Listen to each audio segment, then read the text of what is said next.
നിവൃത്തിയില്ലാതെ വന്നു. ആക്രമണം നിർത്താൻ ഇന്ത്യയോട് അഭ്യർത്ഥിച്ചു. തുടർന്നാണ് വെടിനിർത്തൽ സാധ്യമായതെന്ന് തുറന്നു സമ്മതിച്ചു പാകിസ്ഥാൻ. പഹൽഗാം ഭീകരാക്രമണത്തിന് തിരിച്ചടിയായി ഇന്ത്യ നടത്തിയ ഓപ്പറേഷൻ സിന്ദൂറിനിടെ റാവൽപിണ്ടിയിലെ നൂർഖാൻ എയർബേസും ഷോർട്ട്കോട്ട് എയർബേസും ആക്രമിക്കപ്പെട്ടു. മറ്റു വഴിയില്ലാതെ വെടിനിർത്തലിന് സമീപിക്കുകയായിരുന്നുവെന്നും പാക് ഉപപ്രധാനമന്ത്രി ഇഷാഖ് ദർ ടെലിവിഷൻ അഭിമുഖത്തിനിടെ പറഞ്ഞു.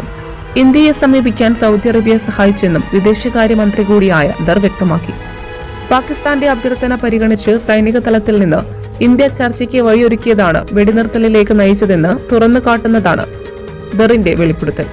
ഇരു രാജ്യങ്ങളും തമ്മിൽ DGMO തലത്തിൽ നടന്ന ചർച്ചകളുടെ ഫലമായിട്ടാണ് വെടിനിർത്തൽ ഉണ്ടായിരുന്നതെന്ന് ഇന്ത്യ വ്യക്തമാക്കിയിരുന്നു.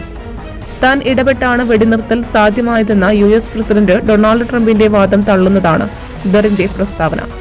നൂർഖാൻ അടക്കം സൈനിക കേന്ദ്രങ്ങൾക്ക് ഇന്ത്യൻ മിസൈൽ ആക്രമണത്തിൽ നാശം സംഭവിച്ചെന്ന് പാക് പ്രധാനമന്ത്രി ഷഹബാസ് ഷെരീഫും നേരത്തെ സമ്മതിച്ചിരുന്നു. മലയാളിയുടെ ഭക്ഷണ താല്പര്യങ്ങൾക്ക് ഇനി പുതിയ സ്വാദ്. അൽ ദാൻ ലെബനീസ് കുബൂസ്.